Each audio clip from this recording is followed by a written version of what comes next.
Alright guys, welcome to this video. In this video I'm going to talk about a term called sarcopenia.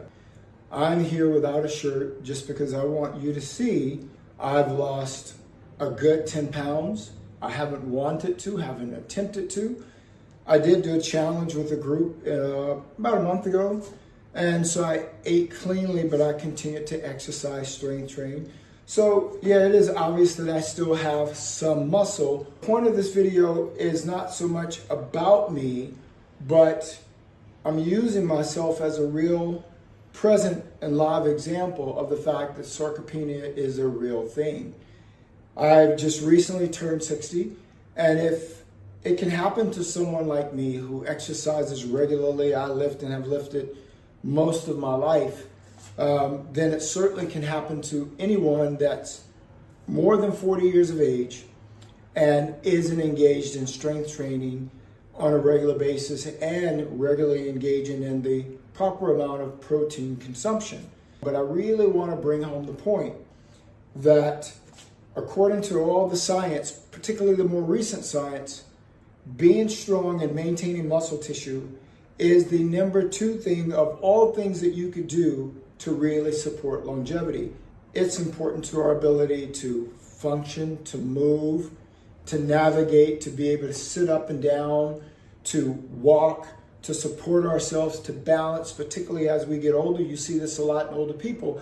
As they become frail, they're not even strong enough to support their postural position even more because muscles get weak and atrophy, and then they get weak in their pelvic region. And what happens? You see them start to shuffle, not feeling confident enough that they can pick their leg up and swing it to the next step. And when you are dragging your feet instead of picking them up, yeah, we know it all. We've seen it. You're much more susceptible to tripping on something, a rug, a cord, edge of a step, whatever it might be. And we know the real detrimental effect associated or a response associated with a fall, and that is, a break.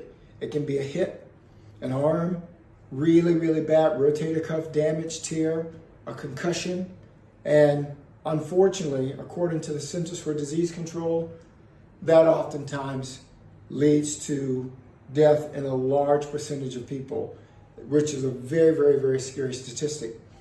So, what can we do about this sarcopenia thing? And that simply means age-related muscle loss. We're losing about 3 to 8% of our total muscle mass every decade, starting at about 40. So that's the reason it's so important. That's the reason I'm here now, bearing it all, just to really emphasize the point of how important it is to strength train. So guys, you might say, well, who are you to tell us, who advise us? And that's a great question. I've been in the fitness industry for at least 3 decades now, a little bit more actually. I've trained all types of people, everything from kids to professional athletes to professional sitters to people who are 60 years and better, 70, 80, and even have a client in their 90s. And I've gained a lot of experience. I've gone to school and gotten degrees and certifications, all that. So anyway, I've trained thousands of people and clients in my career, so I got a little bit of credibility in the field. But here's what I want you to really take away from this video today. Start today doing something to really strengthen muscle tissue and maintaining muscle, trying your best to maintain strength. It is really sort of an inverted perspective, meaning it's just the opposite of what it should be. When we get older, if we exercise at all, we're told, or we think we should use really light hand weights. And we should be doing just the opposite. We should use as much weight as we can manage safely and doing the exercise right and effectively. That's where the real difference is made. Doing a little weight isn't going to do much to build and strengthen muscle, and it's certainly not going to do much to strengthen, maintain, and enhance bone mineral density. Those are the things that are physically number one on the chart that we need to be focused on with strength training as we age. And there are three major muscle groups I really want to point out. It's the big muscles across the chest, it's the muscles that are the back, and it's the legs. Those are the primary muscle groups that we want to focus in on. Is there anything wrong with doing a bicep curl? No. But when you do a bicep curl, you're working just this muscle. That represents 2% of your body's total max. So you end up spending the same amount of time to do that as you might spend doing a row where you're pulling and you're working 50, 60, 70% of your body's mass.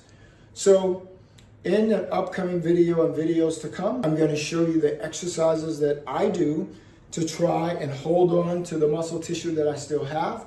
It is not for everyone, but it is just some insight to some things that you could consider doing to help maintain your muscle tissue as you age. So sarcopenia is just something that you talk about, not something that you have to live. Hey, I hope you found this video to be helpful, insightful. If you did, please share this with 2 or 3 friends, people that you think need to get this information.